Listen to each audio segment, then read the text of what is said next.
Everybody, SJ again, back on the motorcycle. I'm Kawasaki Ninja 650, and I am with Hubby today. And today he is on the Harley. Hello, everyone. Yeah, he decided today was a Harley day. Yeah, today's a Harley day. It's a nice day. It's like what, mid-50s? Yeah, it's going up to the mid-60s. Yeah, we're dressed appropriate to not freeze our butts off.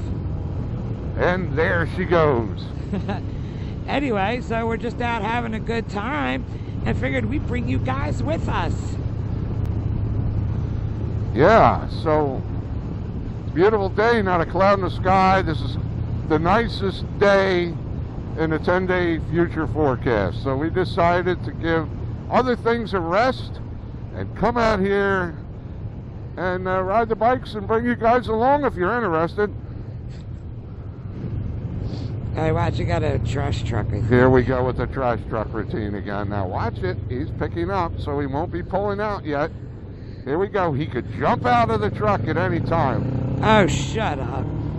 Nice one. You had to slow down. Now he's moving. Good. Kid me alone. Oh, my God. Oh my God, what did I do wrong? No, you did right. You I married woke up me. this morning. That's what I did wrong. I should have No, died. that's not nice. That got to be an owl. Well, you got a lot more gear on. You can't freaking be an owl. Anyway, this is the first time we've motovlogged with sound and everything while I've been on a Harley. And you need to turn your turn signal off. Thank you. Hey, it happens. I need to turn mine off. That's one of the few times it didn't self-cancel. Son of a bitch. Yeah, see, you're getting all right, this phone. is a Harley for you. Don't always count on self-canceling turn signals. I'm telling her to turn hers off, and mine are still blinking. You can't always count. This is a 2013 Super Glide Custom. Lots of chrome, smoked wheels, and bought it new in 13. And yeah, that's one of the things about Harleys is their self-canceling turn signals. When they want to work? They usually work, but you gotta look at them to make sure. When they want to work. Because a lot of times they don't.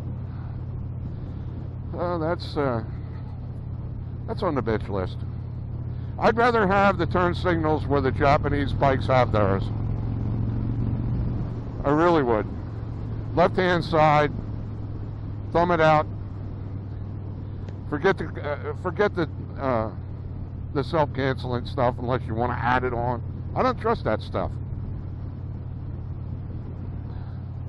Doesn't trust the self-cancel. No. Well, it worked real good a minute ago. Yeah, it did. I'm telling you to turn your turn signals off, and mine are still going. Yeah, you're yelling at me. What Yeah. the hell? I got automatic turn signals. They're supposed to shut off. Oops.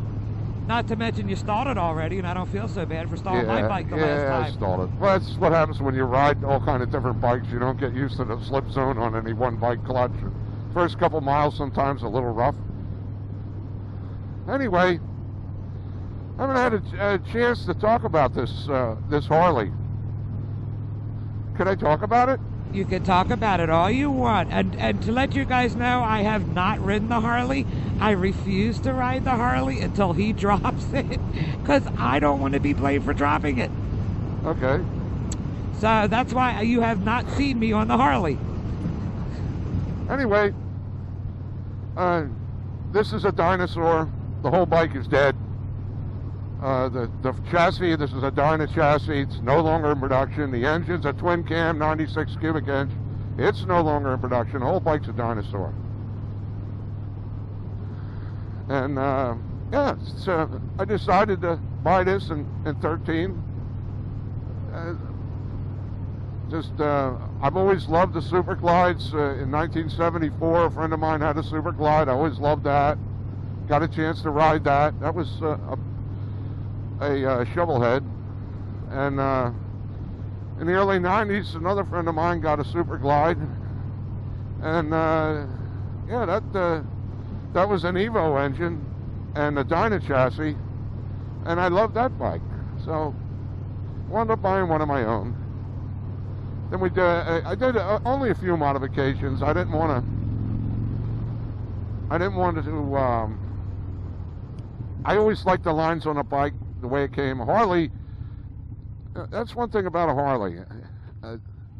Someone makes whatever you want, and if they don't make what you want, I'd like to see it somewhere in the country. I mean, if you want to make a bike yours, someone makes it.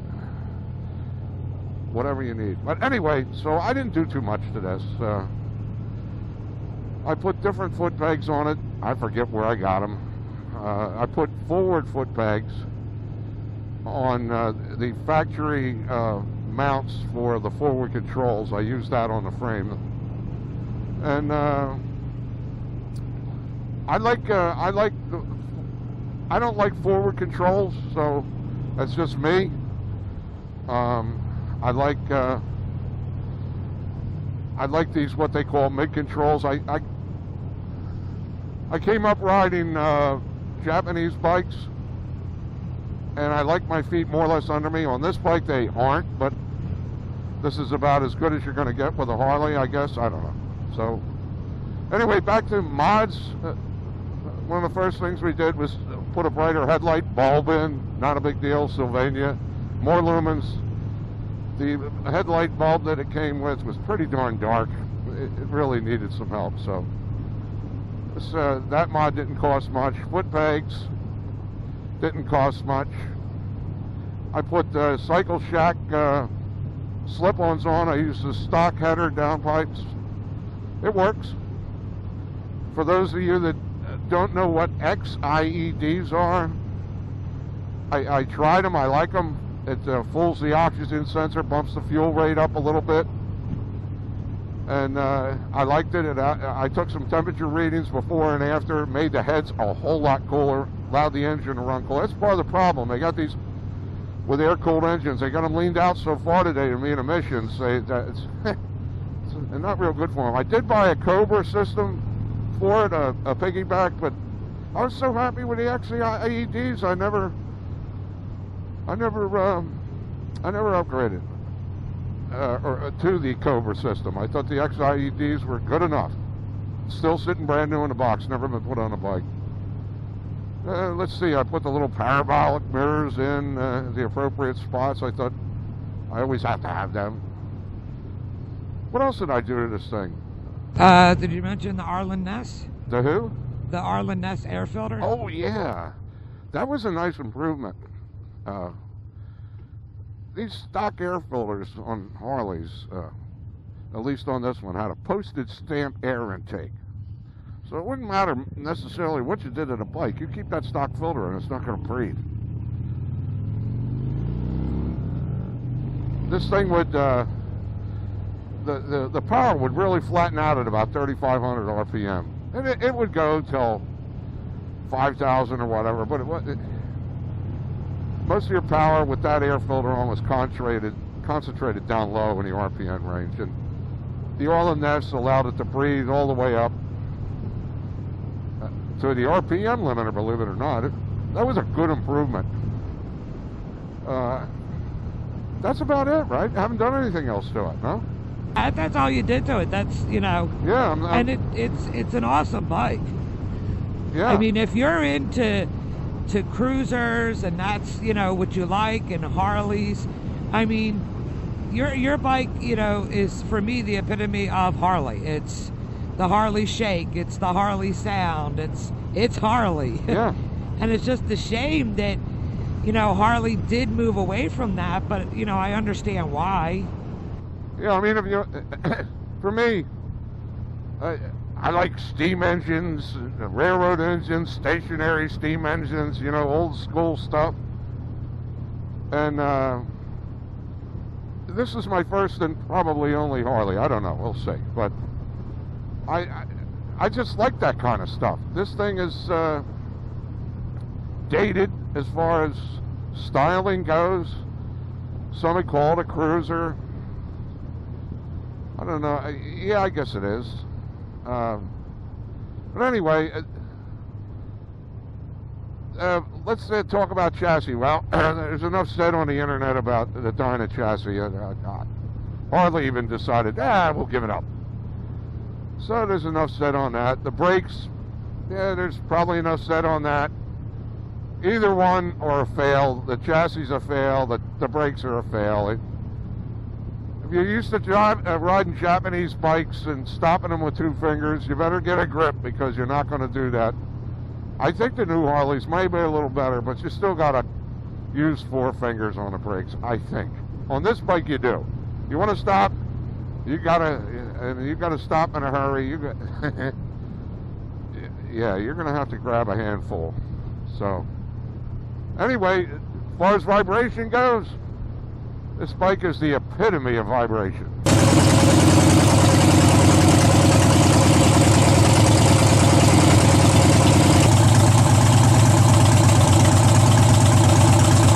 No counter shaft balancers here. The girls love it, by the way. They love it. But it lets it. And as far as, cornering goes, there's not a lot of ground clearance.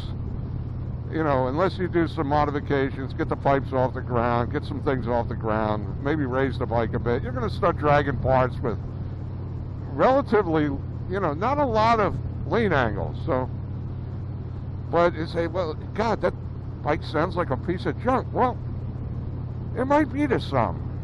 To me, I missed it. I missed the Harley boat. I was riding Japanese bikes. Yeah, I'd occasionally get a chance to ride a Harley, but I could never afford a new one, and I never had a right deal for a used one. So me and Harley did not cross paths as far as ownership goes till 2013.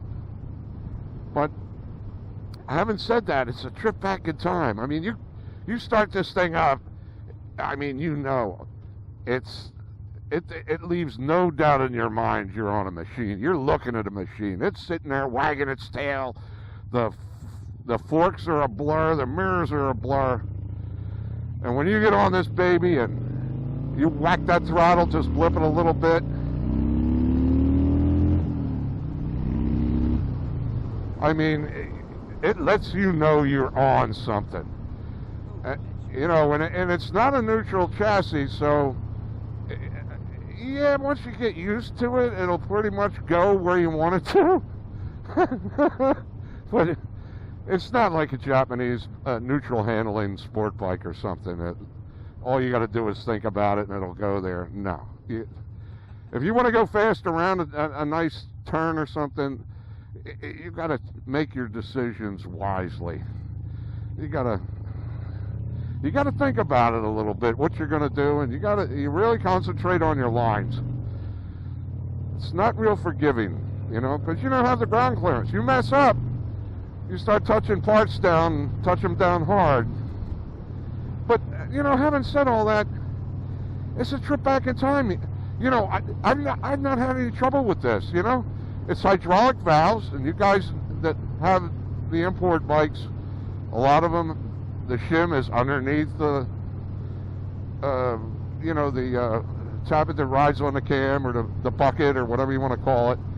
You have to have a valve adjustment. Now, clearance check is one thing, but a real valve adjustment, you're talking a lot of money and a lot of work. This thing here, none of that. We've all heard about Harley leaks, and you can always tell where a Harley's been. There's a puddle sitting under it. They haven't leaked in years, and if you're careful about how you put them together, if you've had the covers off, they're not going to leak. So that's another myth. They're very, very reliable bikes. Don't take my word for it. You can go on the internet and search for reliability. believe it or not, Harley's got very, very good reliability rating. Doesn't cost a lot of money to maintain them. I mean, the air cleaner's right on the side of the bike. You can get to it real easy. The spark plugs, they're hanging right there. You can get to them real easy. You want to put it down for the winter, you know, you can put some fogging oil right down the cylinders real easy. You don't have to take the whole bike apart, you know, to get at it. I mean, there are good things. I mean, a belt drive, I mean, it's the next best thing to a shaft, and maybe, in a lot of reasons, maybe better than a shaft. I mean, there's little or no maintenance on a belt drive unless, I just haven't had any trouble with it. I haven't had it. There was a dead deer back there. I didn't say it. I haven't had to do anything to this bike other than regular routine oil changes and things like that. I haven't had to do anything to it. Nothing's broke, nothing's fallen off. None of that. So there's some miss and then there's not. Yeah, again, it does shake like a dog crap in a rusty iron anchor chain, but that to me is a trip back in time. It's got fuel injection. The thing starts up easy. Years ago, that wasn't the case. They wouldn't start real easy. But today, I mean, this thing starts. Oh, I put a lithium-ion cranking battery on it too. We forgot about that. You know, I mean, why would I do that? I don't know. I just got some harebrained idea to put a lithium-ion battery. It didn't help the handling any because it's a heavy bike. I forget how much it weighs. It's somewhere around 700 pounds. It's got low seat height, so. But you know, you really don't feel it while you're riding down the road. It's not. Again, it's not a neutral handling bike. Slow speed maneuvers, you got to practice up on, especially turning and all. You got all the torque that you'd ever need right there, right off idle. So you got to be a little more careful on this than a bike that doesn't have a lot of torque. I guess it's synonymous with a lot of E-twins, no matter where they come from, whether it's Japan or it's Harley Davidson. But you know, it's. So I guess, I don't know whether I'm giving this a good review or not. I happen to like the bike. It's a definite change from getting off a Japanese bike and climbing on this. And but other than that, it's a welcome change to me. I mean, listen to those pipes. Just roll the throttle on. Listen to that. It's music. And that vibration, let's see, going down the road, 2,100 RPM and 6 gear. How fast am I going? I gotta take my eyes off the road. That's another thing. Harley Davidson needs to put. They kept with tradition. You know, everything's tradition. They got, you know, a nucleus of purists that have bought Harleys for years. The purists ruled, and I think still rule. And every little thing they change on a Harley, the purists got to approve, and they're very apologetic to their market when they make a change. And likewise here, because there's 2 oil caps on this tank, or 2 caps on this gasoline tank. There's a right cap, that's for the gas. Now there's a phony cap on the other side, but that used to be for oil. Now I forget when they stopped the full loss on the primary chain on these bikes, but that's what that cap was for. That cap was to fill the oil up, and you know, for the primary chain. And then before that, the whole engine was full loss, so on oil. So but that cap stays here after all these years, and the purists wanted it that way. Harley Davidson's always had to apologize to their audience and their, I mean, really come in low key with any modifications ever made to a Harley Davidson.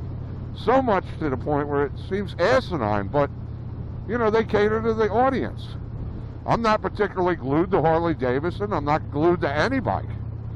I've talked a lot of good about Kawasaki's here lately, but I'm not glued to them. And I'm not glued to Harley Davidson. So, anyway, you know, gauge placement, there's this big dial. That's another thing. You know, the speedometer. These things aren't easy to see. Oh, airplane! Huh? Yeah. You gotta look down at these things. It's got time and clock and RPM and all, and you know how much range you get. You can bring all that stuff up, but you gotta look down to see it. It doesn't. You know, you gotta take your eyes way off the road. and that's done because of tradition. We might have a cop behind us. Okay. You know, they don't want to change too much. They want to maintain the look of the bike. They want to, you know, and this is what their audience wants, and their buyers want, their market wants. Now, of course, Harley sees their market changing, so they're changing up a whole lot. I guess the closest thing to this bike with the new engines and the new chassis is the Lowrider, and that uses a monoshock rear suspension, and they claim they're better. I don't know, I haven't ridden one, and yeah, so I haven't ridden one, probably won't. I'm happy with this. I actually like the vibration. Like I said, I beat to a tune of a different drummer. When I get on the Japanese bikes or the import bikes, I have a level of expectation for them. And when I get on this thing and say, man, this thing lets you know every second that you're riding a machine. And it will leave you if you don't pay attention. Yeah. I mean, I don't have to look at the tach. I just feel the engine. I mean, it lets you know what RPM it's turning. I mean, you want to talk about feedback. You'd have to be really out there not to get used to the feedback that you get from a Harley. I mean, oh, man. But I love it. And that might sound weird to people. But every once in a while, it's nice to, you know, if you're eating mashed potatoes all the time or French fries, it's nice to have something else. And I guess that's what I'm getting at. This thing is just a trip back in time every time I get on it. I fell in love with the Super Glides back when I was a kid, or a little more than a kid. And I've loved them ever since. And, you know, one day I got one. And I love it. And, yeah, he was so happy to get it. I'll tell you guys a quick little story. He had been looking at Harleys, you know, and looking at other bikes, you know, to get, because he hadn't had a bike in a while. And he decided he wanted another bike. And I was like, okay, well, you know, fine, whatever. And this is when, by the way, I was going through all my anxiety. And if you don't know what that's about, then go check out my Why I Ride video and you'll understand. Because I'm not going to get into that here. So he had went up to the Harley dealer, looked at this bike, and, you know, he really liked it. So I ended up going out, I think taking the dog out or something. And I said, do what you want. Next thing I know, him and our middle son are headed to the Harley dealer. But but that's all I had to say to him was, do what you want. I have now learned not to say, watch out, I'm coming over, hon. Not to say, do what you want to my husband. Because I got stupid and said that again, and what did we end up with? I don't know. What did we wind up with? A GT500. Oh, well. So I have learned, do not say that to my husband. Do what you want. Next thing you know, come home with a Lambo. I only wish. You only wish? I only wish. Watch this trash truck. Why am I getting closer? Something can fall out of that thing. I'm realizing I'm getting just closer. Crawl up there. Maybe if he slams his brakes on, you can just go right in the can, you know? Are we getting over? I was wondering. Well, get off my butt. I'm not on your butt. Get off my butt. Ride my butt. Anyway, that's the story of the Harley.